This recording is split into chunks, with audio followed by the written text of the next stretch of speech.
여러분 안녕하세요. 반갑습니다. 우리 하나님께서 주시는 하늘의 기쁨이 넘치는 복된 날이 되기를 바랍니다. 이제 우리 함께 찬양하며 하나님의 은혜의 보좌 앞으로 나아가겠습니다.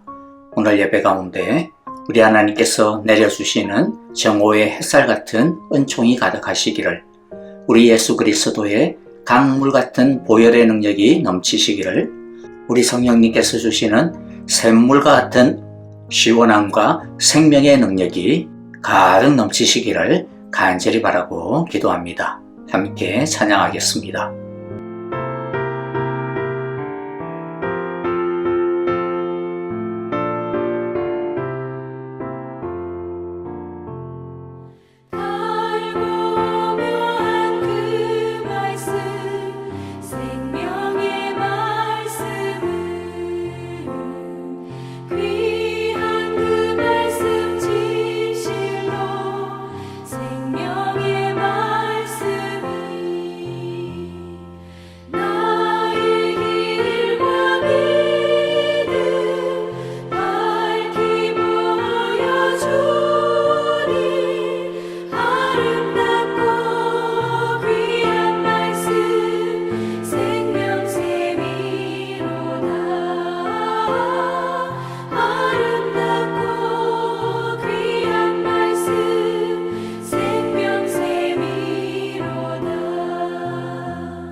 오늘 말씀은 베드로전서 2장 1절부터 10절입니다. 그런데 우리가 베드로전서 1장을 안 했기 때문에 오늘은요 베드로전서 1장 앞부분 조금 하고요. 그 다음에 2장 1절부터 10절 말씀 계속 이어가겠습니다. 자, 그래서 먼저 1장부터 조금 설명을 하도록 하겠습니다. 베드로전서는 이 땅에서 고난받는 성도에게 보내어진 편지입니다. 그래서 1절에 보면 예수 그리스도의 사도 베드로는 본도, 갈라디아, 갑바도기와 아시아와 비두니아에 흩어져 있는 나그네들에게 이 편지를 쓴다라고 이야기합니다. 본도, 갈라디아, 갑바도기아, 아시아, 비두니아는 오늘날 터키 지역인데요. 터키의 내륙 중앙부 지역에 해당이 되어집니다. 베드로는 이들에게 어렵고 힘들지만은 우리가 어떤 존재인지, 하나님과 우리가 어떤 관계인지, 즉 우리의 정체성을 분명히 붙잡고 살아가면 은혜와 평강의 삶을 누릴 수 있음을 강조합니다. 우리는 2절처럼 성삼위 하나님의 택하심을 받은 사람들입니다. 즉 하나님은 우리를 영원전부터 미리 아시고, 예수님은 자신의 피로 우리를 구원해 주셨고, 성령님은 우리를 거룩하게 이끌어주고 계시는 이 삼중적인 사역으로 인하여서 우리가 하나님의 택하심을 입은 존재가 되었습니다. 그러므로 우리의 구원은 변함이 없고 흔들릴 수 없으며 어떤 상황에서도 하나님의 사랑은 의심될 수 없으며 하나님은 우리를 붙들고 계시는 것은 확실합니다. 이것을 알 때 우리는 환난 중에도 담대할 수 있게 됩니다. 그래서 3절처럼 환난 중에도 찬송합니다. 찬송의 이유는 명확합니다. 하나님께서 그 크신 자비, 긍휼로 우리를 구원하셨기 때문입니다. 즉 우리는 하나님의 무한하신 자비 가운데 사는 존재가 되었습니다. 하나님의 사랑이 우리를 덮고 있습니다. 또 예수님의 부활의 능력이라는 산 소망을 우리가 가지고 있습니다. 부활의 능력이라 하면 죄와 죽음과 심판을 이기는 능력입니다. 그래서 우리를 하나님의 사랑에서 끊을 수 있는 것은 그 어떤 것도 없습니다. 그래서 우리가 이 세상에서 좀 부족하고 또 힘겹게 살아도 주눅들지 않을 수 있습니다. 무엇 때문입니까? 우리에게는 썩지 않고 더러워지지 아니하는 또 낡아 없어지지 아니하는 하나님의 유산이 하늘나라의 유산이 있기 때문입니다. 그리고 하나님은 마지막 때까지 자신의 능력으로 우리를 보호해 주십니다. 그러므로 6절의 말씀처럼 여러분이 지금 잠시 동안 여러 가지 시련 속에서 어쩔 수 없이 슬픔을 당하게 되었다 하더라도 기뻐하십시오 라고 이렇게 하나님은 우리에게 권면하고 있습니다. 그러면서부터 7절부터 우리가 세상에서 당하는 고난의 의미에 대하여 가르쳐 주십니다. 7절의 말씀을 읽어보면 하나님께서는 여러분의 믿음을 단련하셔서 불로 단련하지만 결국 없어지고 마는 금보다 더 귀한 것이 되게 하시며 예수 그리스도께서 나타나실 때에 여러분에게 칭찬과 영광과 존귀를 얻게 해 주십니다 라고 하셨습니다. 즉 환난은 우리를 단련합니다. 여기서 단련은 각 캐어낸 금광에서 이것저것 흙과 갖가지가 섞여져 있는 그러한 것들을 용광로에 집어넣고 뜨거운 불로 녹입니다. 그러면 불순물은 제거되어지고 정금으로 다시 새롭게 재생되어지는 과정이죠. 이것이 바로 단련입니다. 그래서 귀하게 됩니다. 즉 우리 안에 있는 세상적인 것, 죄된 것, 깨끗하지 못한 것들, 그러한 모든 것들이 예수님의 인격, 성령의 열매로 변화가 되어지는 것을 말합니다. 환난은 우리를 더 믿음으로 강하게 해주고 더 예수님 닮게 만들어주며 더 거룩하게 하고 하나님의 나라에 맞도록 성숙하게 해주는 역할이 있습니다. 그래서 나중에 하나님 앞에서 칭찬과 영광과 존귀를 얻도록 해주는 것이죠. 그러므로 우리는 환난을 당하였어도 슬퍼하거나 좌절하지 않을 수 있는 것입니다. 우리가 복음 안에서 예수님 안에서 이 환난을 잘 지나게 되면 환난은 우리에게 더 큰 영적 축복이 되는 것입니다. 이 비밀을 아는 사람은 환난으로 인하여서 도리어 기뻐합니다. 기회구나 생각하고 더 즐거워합니다. 영광이라고 생각하는 것입니다. 그래서 1장 13절부터 16절처럼 살아갑니다. 그러므로 여러분은 마음을 단단히 먹고 정신을 차려서 예수 그리스도께서 나타나실 때에 여러분이 받을 은혜를 끝까지 바라고 있으십시오. 순종하는 자녀로서 여러분은 전에 모르고 쫓았던 욕망을 따라 살지 말고 여러분을 불러주신 그 거룩하신 분을 따라 모든 행실을 거룩하게 하십시오. 성경에 기록하기를 내가 거룩하니 너희도 거룩하여라 하였습니다. 우리는 헛된 생활 방식에서 해방된 자들입니다. 우리는 예수님에게 속한 자들입니다. 그리스도의 귀한 피로 우리는 해방되었습니다. 우리는 하나님을 향해 서 있는 자들입니다. 보이지 않는 예수님을 사랑하며 어려움 중에도 기쁨을 잃지 않고 소망으로 사는 나그네, 그가 바로 성도, 그가 바로 우리들임을 기억합시다.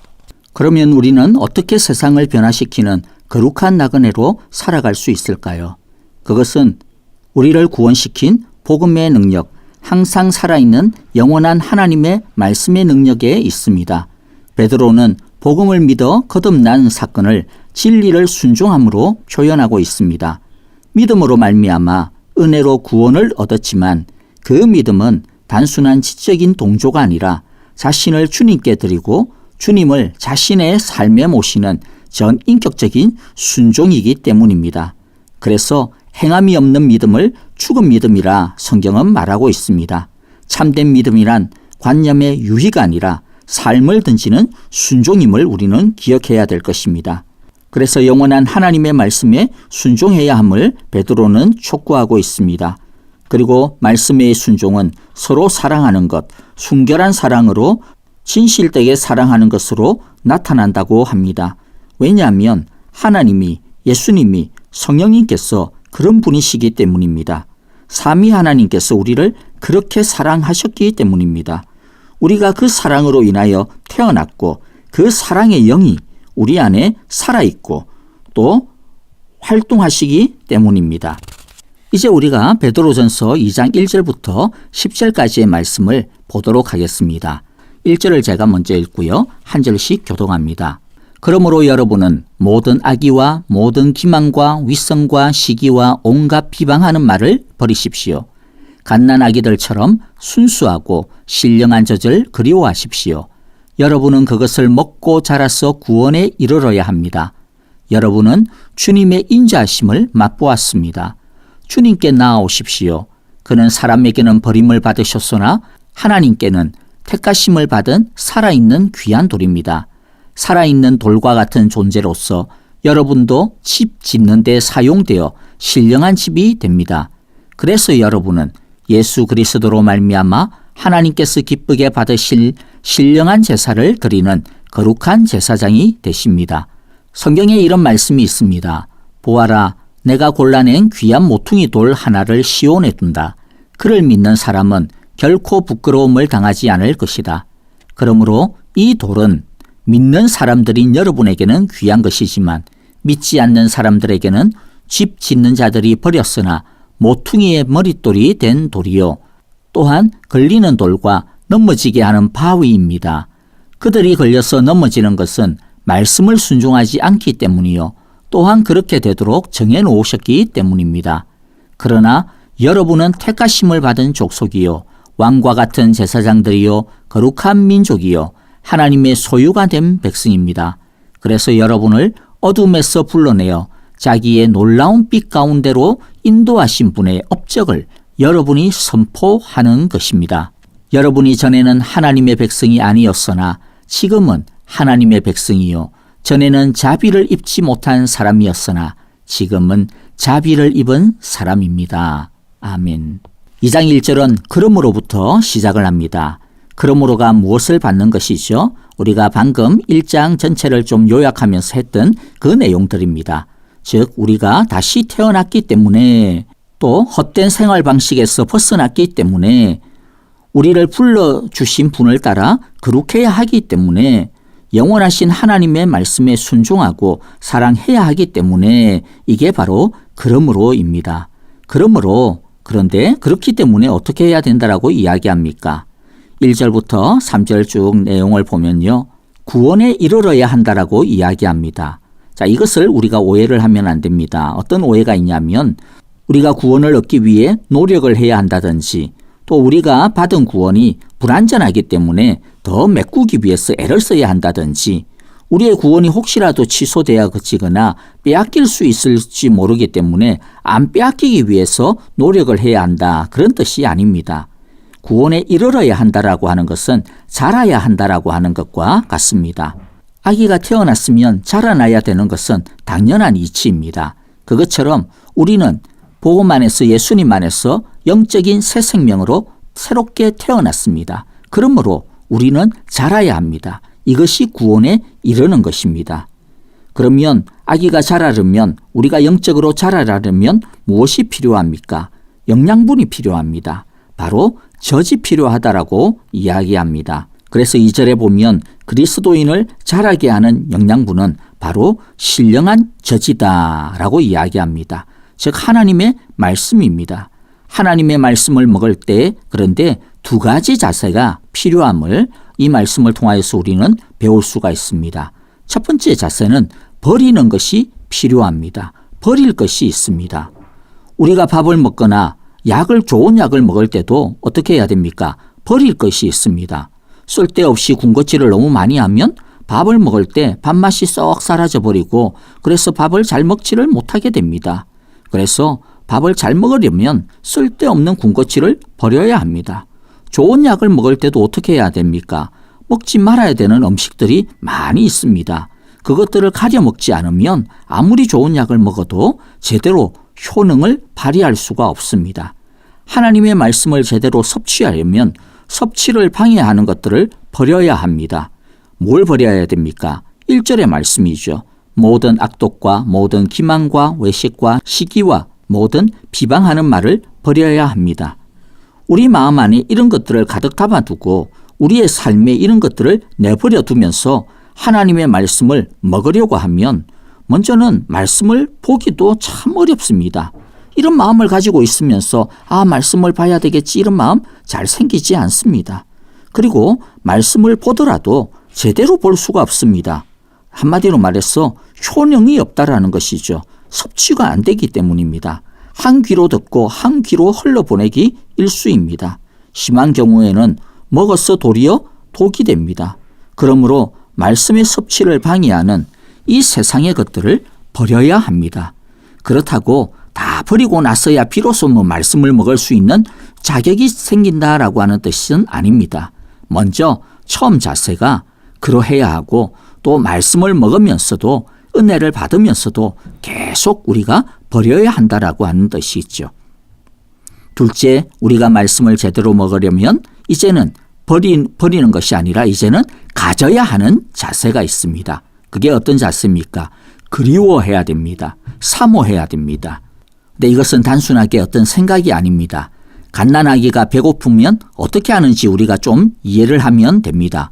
울고불고 난리가 나죠. 허겁지겁 엄마의 젖을 찾습니다. 그러므로 우리가 사모하고 그리워한다라고 하는 것은 아기가 젖을 그리워하듯이 우리는 하나님의 말씀이 없으면 죽는 줄 아는 정신, 그 자세가 바로 그리워하는 자세, 사모하는 자세입니다. 말씀이 첫순위가 되어야 합니다. 하다 안 되니까 말씀을 보는 것, 그것도 안 하는 것보다는 낫지만은 그러나 매우 아쉬운 자세일 것입니다. 다른 것 하기 이전에, 다른 것 보기 이전에 제일 먼저 말씀을 찾아야 합니다. 이것이 바로 사모하는 것입니다. 그리고 규칙적으로 정해진 시간에 말씀을 봐야 합니다. 그래야 우선순위가 흐트러지지 않을 수 있습니다. 왔다 갔다 시간 날 때 여유 있을 때 말씀을 대하게 되어지면 우리는 참 약한 존재입니다. 우리의 습관들이 자주 그렇기 때문에 우리가 말씀의 젖을 제대로 맛보지 못하는 것이죠. 그리고 한번 생각을 해보십시오. 우리가 식사 시간도 제대로 지키지 아니하고 먹었다가 말았다가 또 먹을 때도 많이 먹었다가 그 다음에 쫄딱 굶었다가 이런 것들이 반복되어지면 소화불량에 걸리고 더 나아가서는 위장병에 걸리지 않습니까? 이것처럼 우리도 하나님의 말씀을 덜쑥날쑥 이렇게 하다 보면 영적인 소화불량에 걸립니다. 영적인 위장병에 걸리게 됩니다. 그리고 결국에는 말씀을 등한시하게 됩니다. 그러므로 규칙적으로 말씀을 먹어야 합니다. 그리고 또 중요한 우리가 가져야 되는 자세는요. 하루에도 여러 번 신령한 젖을 먹어야 합니다. 밥을 한 번 먹으면 어떻게 됩니까? 기운이 딸리죠. 잘하는데 방해가 됩니다. 문제가 생깁니다. 그래서 성경도 우리가 주야로 묵상해야 한다라고 말씀합니다. 손에 기호를 새기면서 그것을 매번마다 수시로 보라고 말씀합니다. 즉 우리가 하루에도 여러 번 규칙적으로 말씀을 대해야 되는 것을 이야기하는 것이죠. 그리고 마지막으로 우리가 가져야 되는 것은요. 간절함의 자세입니다. 믿음의 마음으로 말씀을 대해야 그게 제대로 된 말씀이 되고 제대로 된 은혜가 있고 능력이 되는 것입니다. 우리가 말씀의 젖을 이렇게 그리워하고 섭취해야 하는 이유가 무엇입니까? 이 말씀을 통하여서만이 우리는 예수님에게로 나아갈 수 있기 때문입니다. 예수님을 만나기를 원하십니까? 예수님 안에서 예수님의 능력과 새 삶을 살기를 원하십니까? 그러면 오늘 말씀이 우리에게 이야기하는 게 뭡니까? 단 한 가지밖에 없다라는 것이죠. 오직 말씀으로 은혜를 받아야 합니다. 말씀 안에서 자라야 합니다. 그렇게 되어지면 예수님 안에서 우리는 신령한 집으로 세워져 갑니다. 신령한 집이란 성전을 이야기합니다. 우리가 진짜 제대로 되어진 즉 하나님의 영이 임재하고 하나님을 만날 수 있는 그러한 존재가 되어진다라고 하는 것이죠. 그런데 생각해 보십시오. 집을 세울 때 기초가 허술한다든지 기준이 삐뚤삐뚤한다든지 이음새가 부실하게 되어지면 어떻게 되겠습니까? 제대로 된 집이 튼튼한 집이 될 수가 없습니다. 우리 힘으로 집을 지으면 이러한 불량주택이 됩니다. 그러나 예수님을 기초로 삼고 예수님과 연결되어져서 지으면 흔들리지 아니하는 집을 짓게 됩니다. 다시 정리하면 예수님 안에서 살기를 원합니까? 그러면 말씀의 토대 위에 말씀의 밥을 매일 먹어야 합니다. 왜냐하면 흔들리는 세상 속에서 변함이 없고 흔들리지 않는 것은 오직 영원하신 하나님의 말씀밖에 없기 때문입니다. 그래야 흔들리는 세상 속에서 우리가 중심을 꽉 잡고 균형을 잡고 능력 있게 살 수 있기 때문입니다. 그리고 우리가 말씀을 통하여 예수님 안에 있으면 우리가 신령한 집으로 즉 성전으로 세워져 갈 뿐만 아니라 또 제대로 되어진 거룩한 왕 같은 제사장이 될 수 있습니다. 이것은 제대로 하나님을 섬기는 하나님의 영광과 기쁨이 되는 존재가 될 수 있다라고 하는 뜻입니다. 우리는 예수님을 인하여 예수님을 믿음으로 인하여 택하심을 받은 족속, 왕과 같은 제사장들, 거룩한 민족, 하나님의 소유된 백성이 되었습니다. 전에는 하나님의 백성이 아니었지만 지금 우리는 하나님의 백성이 되었습니다. 백성이 된다라고 하는 것이 무엇입니까? 왕이 되시는 하나님의 보호하심 아래 우리가 살아가고 있다라고 하는 뜻입니다. 그래서 전에는 자비를 입지 못하는 사람들이었지만은 그러나 이제 우리는 하나님의 자비하심 안에 살고 있는 존재가 되었습니다. 아무리 환난이 심해도 우리는 하나님의 백성이요 하나님의 자비가 우리를 지키고 보호해 주십니다.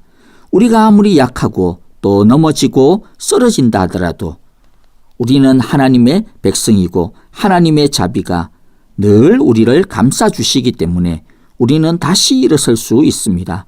못난 우리가 기도해도 하나님이 우리의 기도를 들어주시리라고 하는 것을 우리가 확신하는 것은 또 감사하는 이유는 그래서 비록 내가 원하는 대로 무언가 이루어지지 아니한다 하여도 그럼에도 불구하고 낙심하지 아니하고 기뻐하고 감사할 수 있는 이유는 우리가 하나님의 백성이고 하나님의 자비가 우리를 안아주고 있음을 알고 확신하기 때문입니다.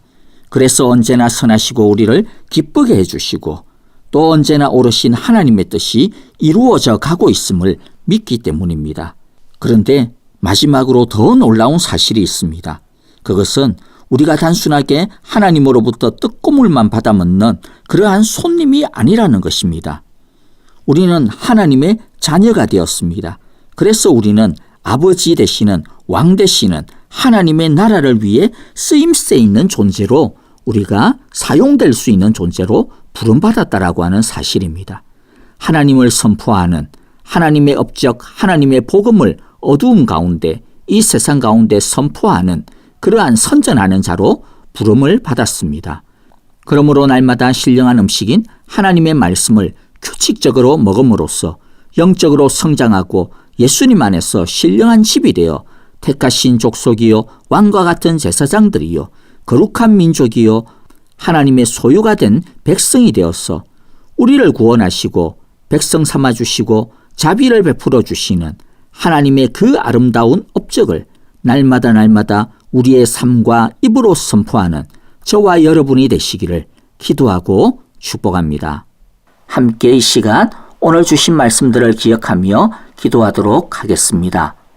회개할 것들은 회개하고 감사할 것은 감사하고 결단하고 헌신할 것들은 헌신하며 주님 앞에 간절한 마음으로 우리 찬양을 들으면서 함께 기도하도록 하겠습니다.